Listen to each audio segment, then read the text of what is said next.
যেতিয়া আপুনি সৰু ল'ৰা বা সৰু ছোৱালীজনী কোনোবা মেলা এখনলৈ লৈ যায়, যেতিয়ালৈকে সৰু ল'ৰা বা সৰু ছোৱালীজনীয়ে আপোনাৰ আঙুলি খামুচ মাৰি ধৰি আছে, তেতিয়ালৈকে সেই মেলা সিহঁতক সুন্দৰ আৰু ধুনীয়া লাগিব।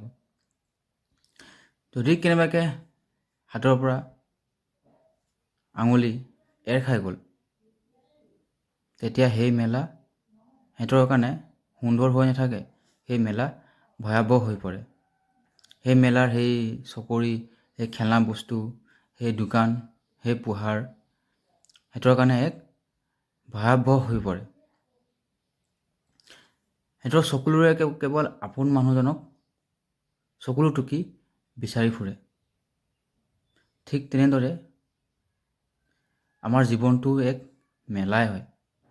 যেতিয়ালৈকে আপোন মানুহবোৰ লগত আছে, তেতিয়ালৈকে এই জীৱন সুন্দৰ হৈ পৰিব। আৰু যেতিয়া এই আপোন মানুহ লগত নাথাকে, তেতিয়া সেই আপোনাৰ জীৱনটো এক ভয়ানক জংঘলৰ নিচিনা হৈ পৰে। যিমান যি হ'লেও আপোনেই, বেয়া হ'লেও আপোন, ভাল হ'লেও আপোন। যদি কাৰোবাৰ ভুল হৈছে ক্ষমা কৰি দিয়ক, যদি আপোনাৰ ভুল হৈছে আপুনি ক্ষমা বিচৰক। আৰু বেলেগ একো অপশ্যন নাই।